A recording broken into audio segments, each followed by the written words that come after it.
Welcome back to Who Were They Wednesday. This week we are covering Tamar.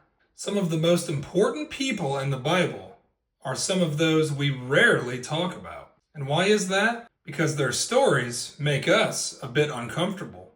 Tamar's story shows up in Genesis chapter 38, tucked right into the middle of the story of Joseph, and it's not an easy read. She was married into Judah's family, and then her husband died. Then, according to the custom of the time, Judah promised her another son so that she could be protected, provided for, and included. But Judah didn't keep his word. Tamar was left waiting, forgotten, and pushed to the margins.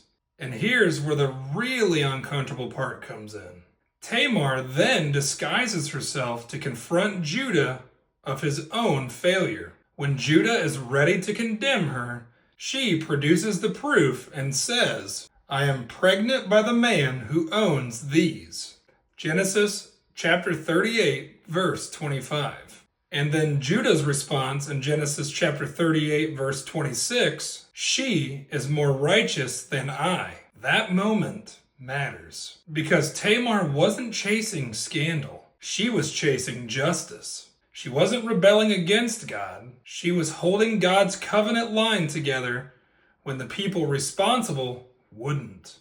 The redemption, Tamar then gives birth to Perez. And generations later, Perez then becomes part of the lineage of King David and ultimately of Jesus. A woman that society tried to erase, God wrote into eternity. Tamar reminds us that God sees the overlooked, defends the wronged, and redeems the stories we'd rather ignore or skip past. So maybe the most uncomfortable parts of Scripture aren't there to shame us, but to show us just how far God's grace can reach. This has been Blindly Obvious. If you like what you've heard, please follow, subscribe, and share the word.